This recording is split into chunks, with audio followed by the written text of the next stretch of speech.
le seul animal que je peux assumer, c'est un chat. Parce que les chiens, c'est beaucoup moins indépendant. Il faut vraiment avoir beaucoup de temps et aussi avoir un petit peu plus d'argent, c'est un peu plus cher de s'en occuper. Et aussi, on peut pas le laisser trop tout seul un chien.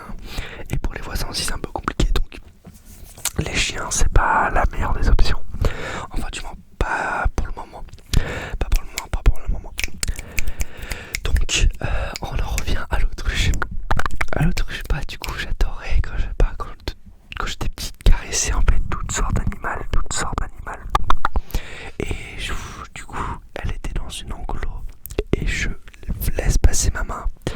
Je laisse passer ma main entre deux planches de bras en fait. Parce que j'avais des petites mains à l'époque. Et il y a l'autruche qui arrive en courant vers moi et qui me gobe la main, Et j'ai eu très très peur, je m'en souviens, j'étais tout petit. Et mon père, il m'a tiré comme ça. Et du coup, ça m'a enlevé ma main de sa bouche. Et en vrai, j'ai eu aucune séquelle. Elle était juste rouge. Mais rouge parce que je pense que ça a dû pincer un peu. Mais c'est comme on dit, plus de mal que de peur. Plus de mal que de peur. Plus de mal que de peur. Plus de mal que de peur. Donc les gens autour ils avaient peur aussi. Mais finalement, bah, ma main était bien vivante. Heureusement. Donc voilà, je sais pas si ça arrive à beaucoup de personnes de se faire bouffer la main par une autruche. Mais moi, je me suis fait bouffer la main par une autruche. Et c'était, je pense, pas traumatisant, mais j'ai eu tellement peur que même aujourd'hui, je m'en souviens. Même aujourd'hui, je m'en souviens. Donc voilà.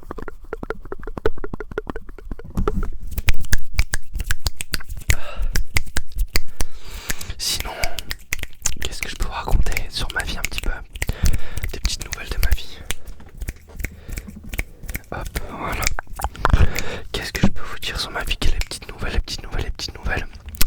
Bah du coup, ça fait un mois que ça y est, j'ai déménagé.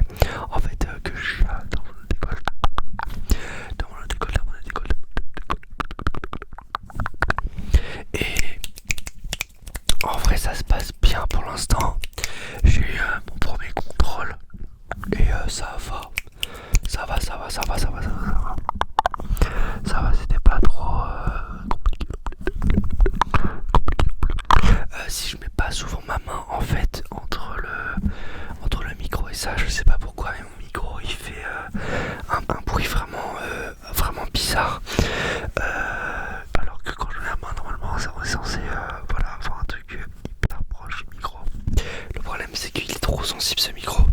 Alors je sais pas si c'est le Blue Yeti qui est sensible, parce que je l'ai mis quand même à 50%. Mais si je le mets moins fort, le close-up il rend vraiment pas bien. Mais le truc c'est que je comprends pas pourquoi quand je fais ça, et bah je sais pas, ma voix elle est. C'est comme si je faisais un voilà comme ça tu vois. Et encore là ça va. C'est hyper énervant. Donc je parle juste très près du micro comme ça. Voilà. Les petits apartés. Donc voilà, tout se passe bien. Je me suis fait des potes plus au basket que à Polytech, parce que c'est plus le travail Polytech. Enfin Polytech, je peux dire l'école. Je me suis fait des amis plus au basket que dans mon école d'ingé, parce que l'école d'ingé c'est plus le travail. Et j'ai aussi un peu la flemme de me faire pas mal de potes, parce que j'en ai déjà pas mal et j'ai déjà 36 000 aujourd'hui potes, donc pas besoin d'en avoir autant. Et ouais, en fait c'est toujours un petit peu plus de, je sais pas, de temps et tout ça à se consacrer pour avoir d'autres amis. Je me dis que il faut tous faire ça naturellement. Tout ça naturellement. Et au final, bah, je suis pas trop allé vers les gens. Et c'est plutôt les gens qui sont allés vers moi. Et ça s'est fait naturellement. Sans forcer, sans me prendre la tête en fait. Et faudrait peut-être que je vous dise plus de caméra. Je sais pas pourquoi je regarde en bas. Je me concentre sur mon souffle. C'est peut-être pour ça aussi.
chaque fois en septembre notamment, YouTube c'est une catastrophe parce que du coup je ne sors plus de vidéos sur YouTube et je ne fais même plus de live ou de short, donc en fait c'est une période d'inactivité. Et le problème c'est que quand tu es inactif sur YouTube,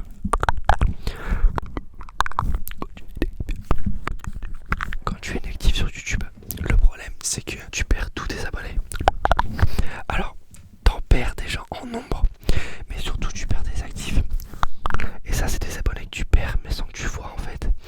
Et quand tu reprends YouTube, et bah t'as plus personne et tu fais plus dessus. Et bah c'est bien fait pour toi parce que tu es parti sans prévenir et sans et trop longtemps en fait. Et du coup bah la raison aussi de pourquoi je monte, enfin j'avais pas monté avant de manière linéaire et un petit peu proportionnelle, c'est parce que bah j'avais de trop longues absences et notamment à cause des sorties excessives. Donc oui, je trouve que c'est une perte de temps de tout le temps sortir, etc. Et ensuite tu perds de l'argent, etc.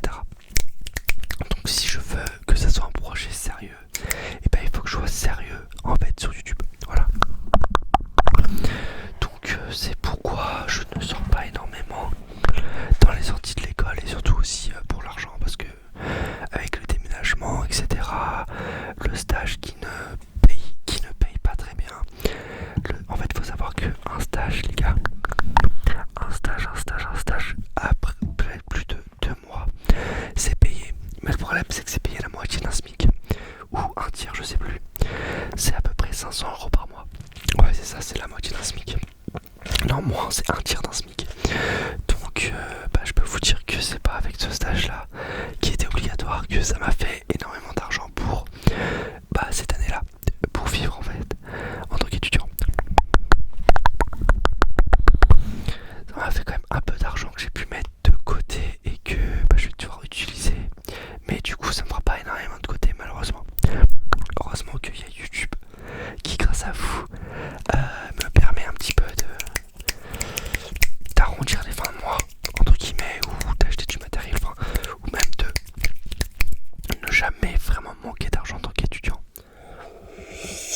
Voilà, donc ça c'est un luxe, mais aussi c'est parce que je travaille pour. YouTube est un vrai travail, ça me prend énormément de temps, mais ça me fait tellement plaisir en fait de faire de la création de contenu, de vous faire sourire, etc.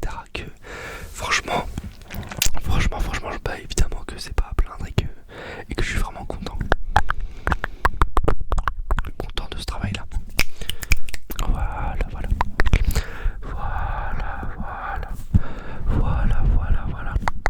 Mais ouais, c'est vrai que de toute façon, un déménagement, surtout qui n'a pas été prévu, parce que c'est un déménagement qui n'a pas été prévu.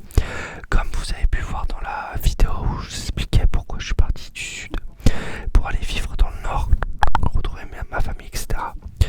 Bah, ça s'est fait vachement rapidement et assez à la va-vite et en urgence parce que bah, il fallait que ça arrive en fait, que ça arrive.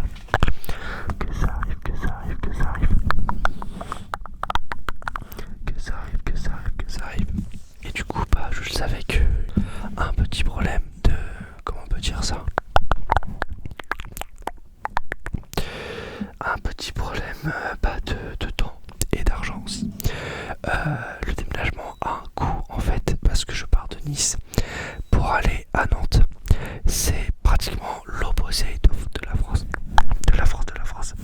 Je sais même pas si c'est le point le plus loin, mais ça doit l'être, je sais plus.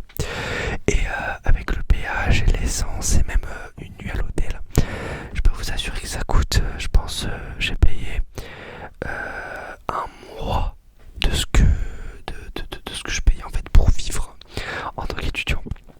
Donc ouais, ça c'est cher. Après on enlève un peu les coûts, mais du coup j'ai plus trop en fait les mêmes rentrées d'argent que j'avais quand j'habitais tout seul. Proportionnellement c'est un peu ça. Je suis parti aller chercher un petit peu tout ce que je pouvais avoir en tant qu'entrée d'argent, mais aujourd'hui c'est assez différent parce que je paye plus de loyer. Qu'est-ce que je paye plus? Je paye plus internet, je paye plus les courses, mais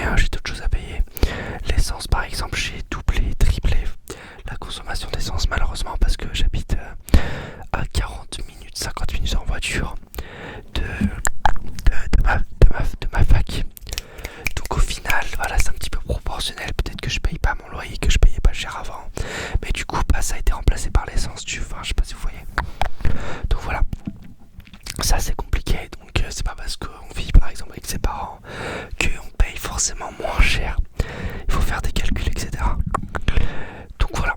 Là on est en octobre et on essaye de voir. J'ai survécu le mois de septembre parce qu'on est presque à la fin. Et du coup là on essaye de voir un petit peu. Enfin j'essaie de voir un petit peu avec tout ce que j'ai pu choper de là pour avoir une rentrée d'argent. Voir un petit peu si ça passe. Mais je pense que normalement que tout se stabilise.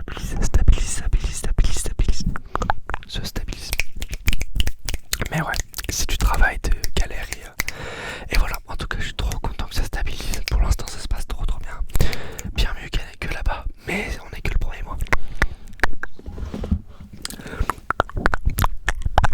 Mais on est que le premier mois. Le premier mois. J'espère que ça fait vraiment une vidéo close-up. Mais en tout cas, au moins, vous en savez un petit peu plus sur ma vie en ce moment. Le basket. Je vais vous parler un petit peu du basket pour finir. Le basket, du coup, les gars, j'ai repris le basket. Ça faisait 1 an et demi, du coup, que je n'en faisais pas beaucoup. En fait, même pas du tout. J'ai fait quelques entraînements, etc. Mais en fait, comme vous avez su avec les dépressions que j'avais fait, je suis plus allé au basket.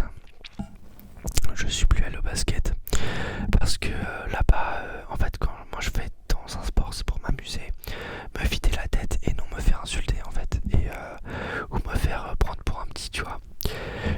En vous rappelant vite fait, pour ceux qui n'ont pas vu la vidéo, en gros j'étais le seul jeune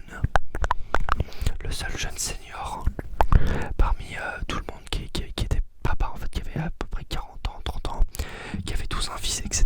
Et en fait j'étais du coup le seul jeune. Et du coup je m'en prenais un peu plein la gueule. Et la justification c'était parce que j'étais rookie. Rookie c'est-à-dire que c'est une nouvelle personne, donc un peu bisoutage parce que t'es nouveau. Mais le truc c'est que c'est le rookie, ça a duré 2 ans, tu vois. Enfin c'est pas possible. Le rookie c'est 1 an, c'est pas tout le temps, tu vois. Chaque fois je devais prendre les maillots, à chaque fois machin, tu vois. Enfin c'était... Même si j'arrivais un petit peu à me défendre comme d'habitude, parce que moi je me laisse pas faire, mais voilà. Donc même les insultes sur mon physique, etc. par un des coachs, enfin c'était pas possible quoi. C'était pas possible. Donc voilà, le basket, là aujourd'hui j'ai une équipe de basket, voilà, j'ai réussi à réintégrer. J'essaie de progresser un maximum et retrouver le niveau que j'avais pu avoir avant. Donc là en ce moment c'est en train de le faire. Avec le physique et la muscu, ça m'a bien aidé pour être très physique au basket, me battre, avoir des rebonds, etc. Maintenant il faut que je m'améliore l'attaque, mais encore j'ai commencé à retrouver un petit peu mon shoot. Je suis assez content. Et là c'est vraiment une tellement meilleure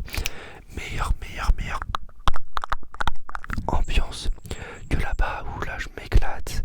Je sors avec mes potes de basket, on va boire des verres ensemble, on rigole, on est une team unie quoi, comparé à l'année dernière. Donc vraiment je revis à faire du basket. Avant bah du coup à cause de tout ça, la musculation était pour moi bah du coup mon sport, et le basket je le faisais parce que bah j'aimais bien le basket et aussi bah pour courir, le cardio, mais je m'en foutais de mes performances. Là maintenant le basket je veux absolument performer, donc j'ai retrouvé le goût de vouloir en fait performer en basket plutôt que juste de faire du basket pour faire du basket. Et ça franchement les gars c'est vraiment incroyable. Je suis trop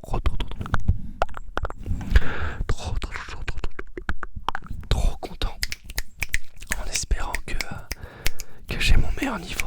J'espère que en janvier j'aurai retrouvé tout ça. Mais en tout cas je suis bien meilleur que cet été quand j'avais repris le basket un petit peu d'entraînement. Ouais je faisais que des air pulls. Je crois là ça va, ça va. Donc, je suis assez content. Et la musculation les gars, je la reprends la semaine prochaine. La semaine prochaine j'ai dû faire 3 semaines d'arrêt, presque 4, parce que je m'étais blessé en haut du pec et à l'épaule.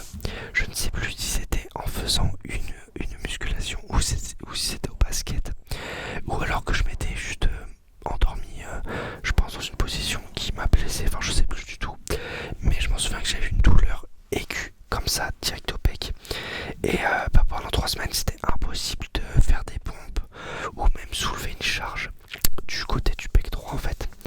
Donc j'ai décidé de me reposer au niveau musculation. J'ai continué le basket par contre, le basket parce que j'avais aucune gêne pour tirer ou quoi. Juste quand je devais faire des pompes, j'y arrivais même pas en fait. Et là, jeudi dernier, j'ai fait 25 pompes d'affilée. Je rappelle que je fais 100 kilos.